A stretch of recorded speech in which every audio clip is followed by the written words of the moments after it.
almost want to speak about boxing as a whole this year, and we touched on it a little bit before. We've seen some huge fights this year, whether it be Javante Tank Davis, Ryan Garcia, Spence Crawford, I'll go say Tiafimo, Josh Taylor, Lomachenko Haney, this fight coming up this weekend in Regis Prograis, and Devin Haney. We're seeing obviously Wilder and Joshua on obviously in separate fights, but on a big card. In terms of boxing this year, as not just a trainer but as a fan of the sport, someone who will watch the big fights, how pleasing has it been for finally, I feel like we've almost pulled his finger out a bit and started making these fights. It's needed. It's funny because people still go on about boxing this, boxing that. The only thing is the heavyweight division's been lagging behind because that's a flagship. People have kind of like forgotten. Not fans that know the sport inside out, but event fans. They're kind of like, boxing shit, not big fights happening.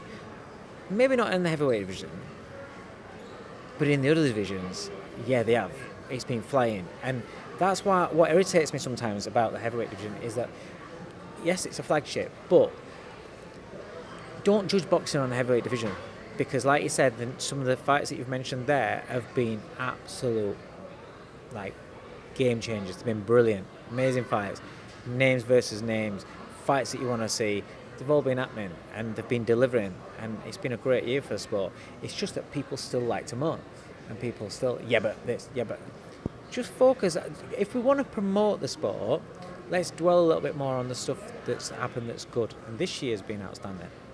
Absolutely, and obviously we've got them two heavyweight fights, Otto Wallin, Joshua, Deontay Wilder, Joseph Parker. I don't think I've touched on this with you yet, but I think just coming on to the Wilder-Parker one, Parker, I think, against Simon Keane, that's the one, produced a really good performance, looked sharp. I sort of feel like he's had the moments with Andy Lee where we've seen a little bit more of him, not as reserved, and he's let his hands go and he's using certain angles.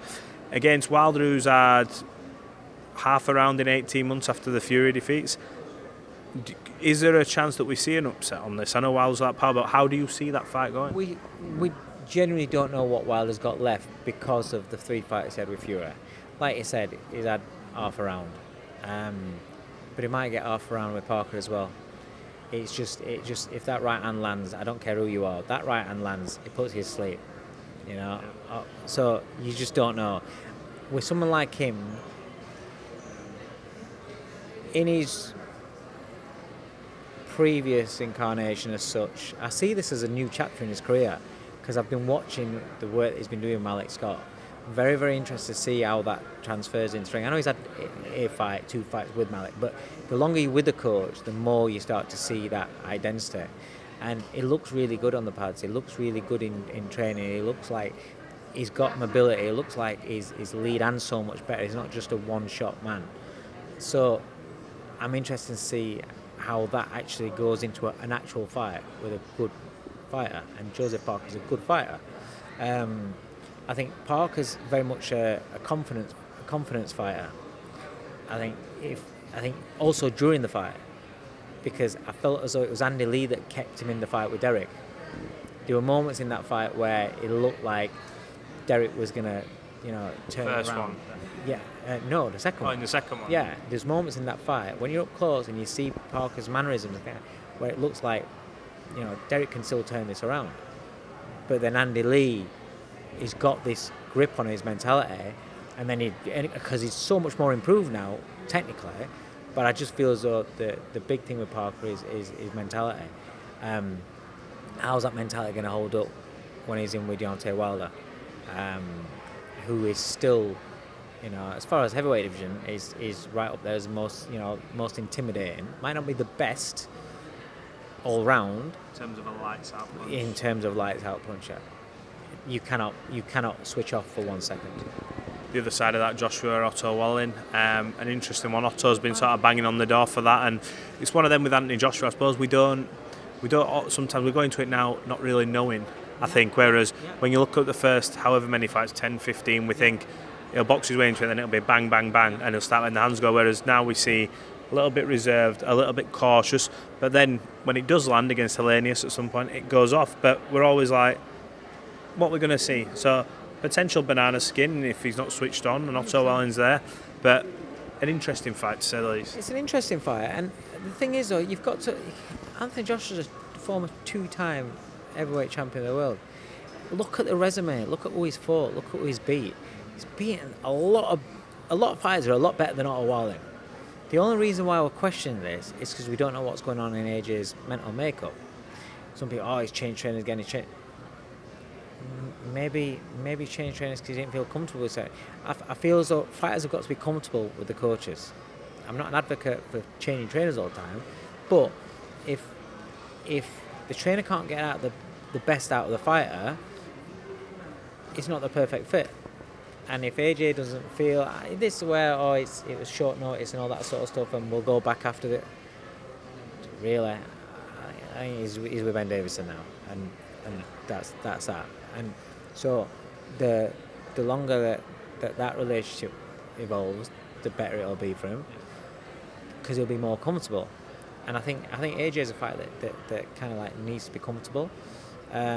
So it could be the best, matchup in the world. It could be the worst. I don't know. But I think that the only reason why we're questioning about Wallin is because we don't know about AJ.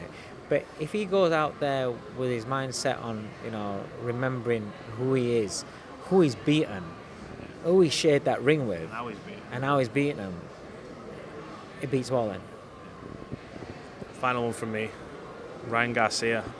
Forget the performance for a minute because he went out there and did what he had to do, but it's very rare that you see a press conference where a promoter comes out. I know. Two of them as well, De La Hoya and Bernard, both got put on blast. And I think Bernard made this speech and he'd said stuff in the build-up, and Ryan, as clear as day, went and just said, actually, I'm going to have to get this off my chest. It's very awkward. So awkward. But it goes back a long time. I mean, I remember when Garcia, before he became huge, when he was coming through as that big prospect, I remember him slagging off Golden Boy then. He's always been at it. I like Garcia, me. I don't mind him. He's a character, he sells, he's very marketable. I think the sport needs people like that. But this whole thing with Golden Boy is cringy as fuck. I mean, Oscar didn't even style it out when he stood behind him and Garcia, he's going, and he's like, it's like that. And I'm thinking, you're in full view, just Ojan's there and just style it out. Just don't look like your head's gonna like pop off.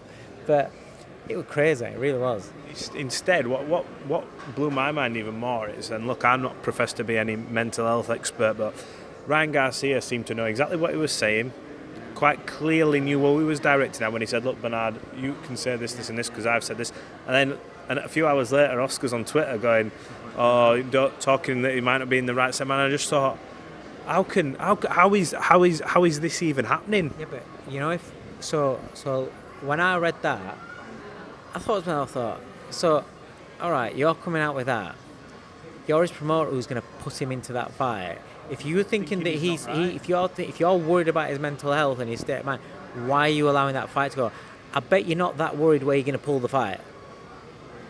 Yeah. So it's like, if you're going to come out with stuff like that, you've kind of got to be a little bit smart, because so basically you're saying, I'm a promoter that knows that you're mentally unstable, but I'm going to put you in a fight anyway because I'm not going to lose no money. Is that what you're saying, Oscar? Really? That's not a good look. The whole situation, I'm not saying Garcia is right, I'm not saying, but I'm saying that situation, if you're going to put that tweet out like that, that's really bad. That's, I agree. Right, for 2025, oh my God, for 2024, oh my God, it's killing me. You know what, we're here, I'm on it. So 2024, next year, in boxing, what do you want to see in terms of fights? We've seen a lot this year. We're going to see, touchwood, Fury Usyk signed, done, February, whatever. What do you want to see fight-wise? Any fight. I think I've asked you before, but like the landscape keeps changing all the time with fights and people winning, losing and whatever. But what do you want to see next year? I'd like to see, on a smaller level, I'd like to see our light heavyweights all fight each other. Yarde and Boatse. Yeah, Yarde, Boatse, it's just it's a great division that needs cleaning up. Callum Smith involved as well. I actually think Callum Smith's going to beat Beterbiev. Because one of my picks for that, what reason I'm saying it is because one of my picks for that for next year is I want to see Beterbiev versus Bivol. But I think Callum Smith, now he's got that fight, Callum Smith beats Beterbiev, I believe. So I don't think we're going to see Beterbiev versus Bivol. So I want to see, including like Callum Smith, all our light heavyweights fight each other. That's on a small level. I want to see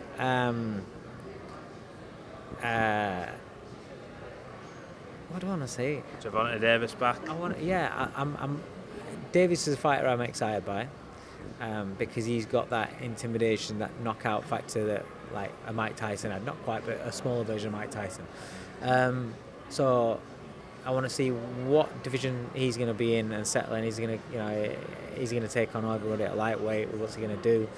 I want to see maybe Fury AJ, but I'm bored of talking about that, so I'm not really asked, really, to be honest. About Terence Crawford, rumours that potentially, and I think we touched on it a few interviews back, but Canelo. If he was to do that, then he's just like, I think he's a legend anyway. But for him to do that I would like to see that. You've got Jaron Boots Ennis as well chucked into the mix, now been elevated as a full champion. I think 2024 has got to be the year that Boots Ennis gets his big fights, because he's an unbelievable talent. I think he's a scary talent, but I just feel as though I don't know if it's promotional situation or whatever, I don't know, but he's not getting no fights that are meaningful, no fights that are going to project him into superstardom that his talent deserves. I think that needs to change in 2024. Looking at it, I think the PBC, the rumour mill saying that after the Showtime, I think it's a fantastic move in terms of the moving onto this streaming platform and Amazon Prime. Let's be honest, they've got the football on, they've got everything happening. But look, boxing's thriving at the minute, and I just want to see all these big fights. Yeah, definitely. The thing is rather than just specific fights, I want it to keep building on this year. This year's been a great year. I want it to build on this year. But I feel as though I want people to give the sport the credit that it does deserve. Yes, kick it when it's a fuck up, but build it more, because otherwise you're driving people away from the sport. If you're panning something more than you're highlighting when it goes good, all people are going to be hearing is the panning, and they're going to go like, oh, what's the point in watching that? Then TV companies are going to go, well, actually, what's the point in us covering it, because people aren't happy about it, and they pull out, and then that's a long-term effect of constant not criticism, but constant neglect of the good things and just focusing and building up the bad things. We need to think of a new advert for freebets.com.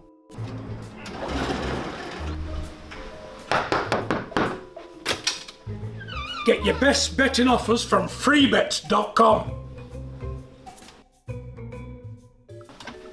Yeah, that'll do. The following deals are now live.